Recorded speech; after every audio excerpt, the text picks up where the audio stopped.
यह रात बाकी रातों से अलग थी। एक अजीब सी ठंड हवा में घुली हुई थी, जो सीधे रूह तक पहुंच रही थी। गांव के पुराने मंदिर के पास एक टूटा हुआ मकान था, जिसे लोग कांच का घर कहते थे। कहा जाता था कि वहां कांच की दीवारों के पीछे कुछ ऐसा था जो लोगों को अपनी ओर खींचता, और जो भी अंदर गया वो कभी वापस नहीं आया।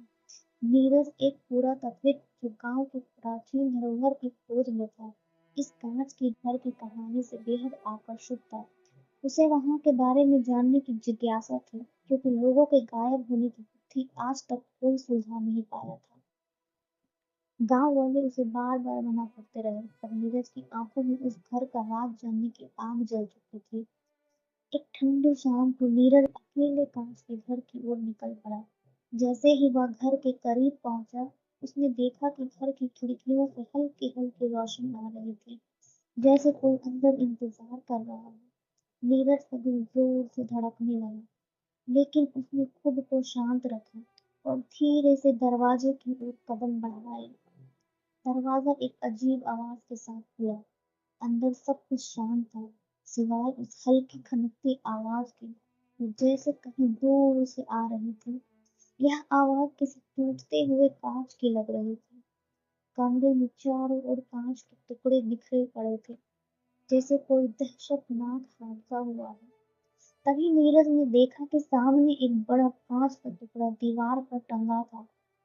उस कांच में उसका अक्स दिखाई दे रहा था, पर जैसे वह उसकी परछाई नहीं थी। उसकी परछाई का चेहरा हिला, उसकी आंखें उसे घूर रही थी। नीरज का दिल एक पल के लिए थम गया। उसे लगा कि उसकी परछाई उसके साथ खेल रही है। उसने जैसे ही कांच के पास जाकर उसे छूने की कोशिश की, उसकी परछाई एक झटके में उस पर टूट पड़ी। नीरज चौंक कर पीछे हटा, लेकिन उसका शरीर जैसे उस कांच के भीतर खींचा जा रहा था।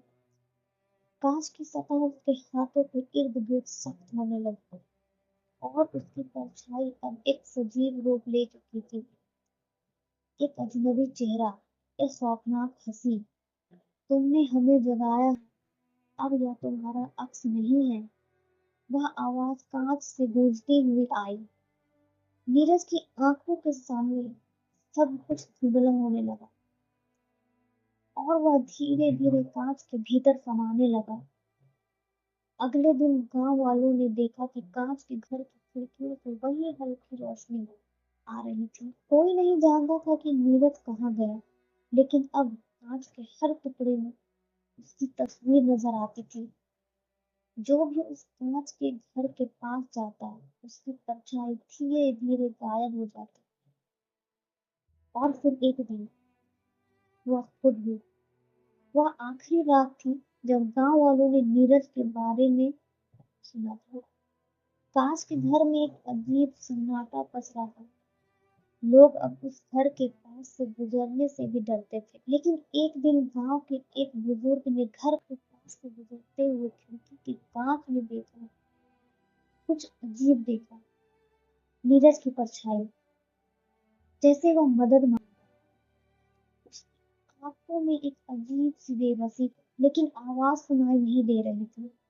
कहते हैं कि जो भी इस घर के पास जाता, उसे अपने पीछे किसी की परछाई चलती हुई महसूस होती है। लोग अब कहते हैं, कांच के घर के कांच में भी जो दिखे, वह सिर्फ एक परछाई नहीं होती है, वह आत्माएं हैं जो कभी लौट कर बाहर नहीं आई।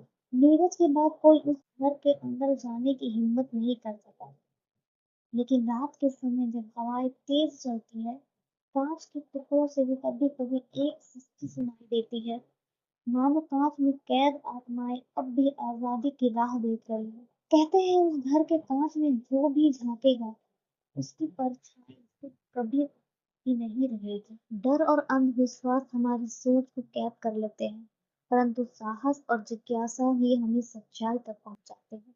चाहे रास्ता कितना ही मुश्किल हो, हर अंधकार में एक रोशनी छुपी होती है।